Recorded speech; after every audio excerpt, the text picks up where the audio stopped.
ବହିର ନାମ ସ୍ତିମିତ ନକ୍ଷତ୍ର। ଲେଖିକା ପ୍ରବୀଣା ମହାନ୍ତି।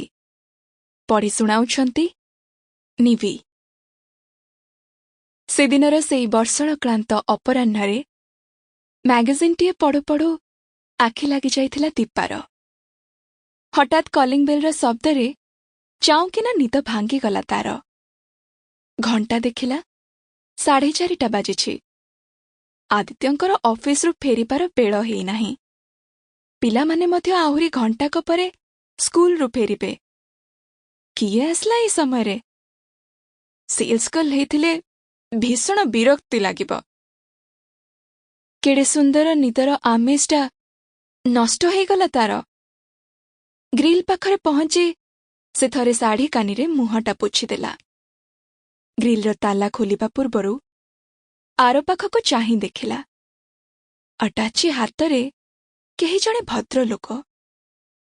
ଚିହ୍ନା ଚିହ୍ନା ଲାଗୁଛି ମୁହଁ, କିନ୍ତୁ ଦାଢ଼ି ଭର୍ତ୍ତି ସେ ମୁହଁରୁ କିଛି ଆବିଷ୍କାର କରିବା ସମ୍ଭବ ନଥିଲା। ଅପରିଚିତ କୌଣସି ବ୍ୟକ୍ତିଙ୍କୁ ଘର ଭିତରକୁ ଡାକିବାର ପ୍ରଶ୍ନ ଉଠୁନି।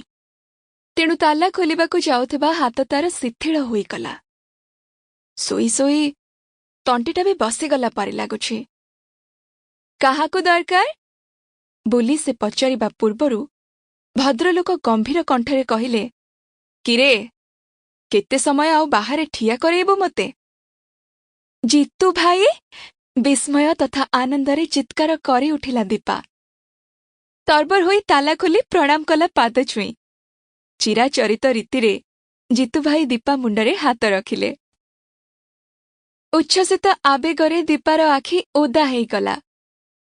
ଭିତରକୁ ଆସି ଆଟାଚିଟା ତଳେ ରଖି ଜୋତା ଖୋଲିଯାଇ ସୋଫା ଉପରେ ବସିଲେ ତାର ଜିତୁ ଭାଇ। ଆଉଜି ପଡ଼ି ଆଖି ବନ୍ଦ କରି ଆଶ୍ୱସ୍ତିରେ କହିଲେ ସେ। ଆଃ! ଅତ୍ୟଧିକ ଆନନ୍ଦରେ କ'ଣ କରିବ ବୋଲି କିଛି ଭାବି ନ ପାରି ପାଖରେ ଠିଆ ହୋଇ ଦୀପା ଦେଖୁଥିଲା ଜିତୁ ଭାଇଙ୍କୁ। କିନ୍ତୁ ଇଏ କି ଚେହେରା ହୋଇଛି ଜିତୁ ଭାଇଙ୍କର? ସବୁଦିନ ଖିଅର ନ ହେଲେ ତାଙ୍କୁ କୁଆଡ଼େ ଅପରିଷ୍କାର ଲାଗେ ନିଜ ମୁହଁ। ଏମିତି ଭୂତଙ୍କ ପରି ଦାଢ଼ିଗୁଡ଼ା ବଢ଼େଇଛନ୍ତି ତାହେଲେ କେମିତି? ଚିହ୍ନି ହଉନି ଜମା। ଚା କପେ ଦେବୁ ଦୀପୁନି? ସେମିତି ଆଖି ବନ୍ଦ କରି କହିଲେ ସେ। ଚମକିଲା ପରି ସଚେତନ ହେଲା ଦୀପା। ଜିତୁ ଭାଇଙ୍କର ସେଇ ପୁରୁଣା ଅଭ୍ୟାସ। ବହୁତ ଥର ଚା ପିଅନ୍ତି ସେ। ଆଣୁଚି କହି ସେ ବୁଲି ପଡ଼ିବା ବେଳକୁ ଜିତୁ ଭାଇ କହିଲେ, ଚାରେ ଚିନି ପକେଇବୁନି। ବିନା ଚିନିର ଚା? ବିସ୍ମିତା ହେଲା ଦୀପା। ହଁ, ମୁଁ ଏବେ ପେସେଣ୍ଟ ହେଇଯାଇଛି ପରା, ଜିତୁ ଭାଇ କହିଲେ। ଦୀପାର ମନଟା ବିଷଣ୍ଣ ହୋଇଗଲା। ଆହା, ଜିତୁ ଭାଇ କି ମିଠା ପ୍ରିୟ। ଯୁଆଡ଼େ ଯିବେ ଆଗ ସନ୍ଧାନ ନେବେ ସେ ଜାଗାରେ ଭଲ ମିଠା କ'ଣ ସବୁ ମିଳେ। ଚାରେ ମଧ୍ୟ ବେଶ୍ ମିଠା ସେ ପସନ୍ଦ କରନ୍ତି। ଏବେ ବିନା ଚିନିରେ ଚା ସେ କେମିତି ଢୋକୁଛନ୍ତି? ଦୀର୍ଘ ଶ୍ୱାସଟିଏ ପକାଇ ରୋଷେଇ ଘରକୁ ଯାଇ ଚା କଲା ସେ। ନିଜ କପ୍ରେ ଚିନି ଗୋଳାଉ ଗୋଳାଉ ତା ଆଖି ଅଜାଣତରେ ଭିଜିଗଲା ଲୁହରେ। ବସିବା ଘରକୁ ଚା 2 କପ୍ ଧରି ଗଲା ସିଏ। ଜିତୁ ଭାଇ ସେମିତି ସୋଫାକୁ ଆଉଜି ଆଖି ବନ୍ଦ କରି ପଡ଼ିଥିଲେ। ଦୀପାର ଡାକ ଶୁଣି ଗଭୀର ତନ୍ଦ୍ରାରୁ ଉଠିଲା ପରି ଉଠି ବସିଲେ ସେ। ନୀରବରେ ଚା କପ୍ଟି ନେଇ ଓଠରେ ଲଗାଇଲେ। ଦୀପା ତାଙ୍କ ଆଗରେ ବସିଲା ନିଜ କପ୍ଟି ହାତରେ ଧରି।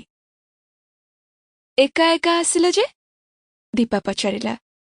ହଁ, ସଂକ୍ଷିପ୍ତ ଉତ୍ତର ଜିତୁ ଭାଇଙ୍କର। ଭାଉଜଙ୍କୁ ଆଣିଲନି? ପୁଣି ପଚାରିଲା ଦୀପା। ନା। ପୁଅ କେମିତି ଅଛି?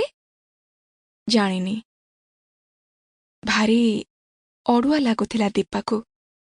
ବିଶ୍ୱାସ କରିପାରୁନଥିଲା ତା ଆଗରେ ବସିଥିବା ଏଇ ଭଦ୍ରଲୋକ ଜଣକ ତାର ଅତି ଆପଣାର ଜିତୁ ଭାଇ ବୋଲି। ଯୋଉଠିକୁ ସେ ଯାଆନ୍ତି ତାଙ୍କର ଅନର୍ଗଳ କଥାର ଉଚ୍ଛ୍ୱାସରେ ସେଇ ପରିବେଶକୁ ଆମୋଦିତ କରିଦିଅନ୍ତି। ତାକୁ କେମିତି ଡର ଡର ଲାଗିଲା। ଏ ସତରେ ଜିତୁ ଭାଇ ତ? ନା ତାଙ୍କ ଚେହେରା Sample complete. Ready to continue?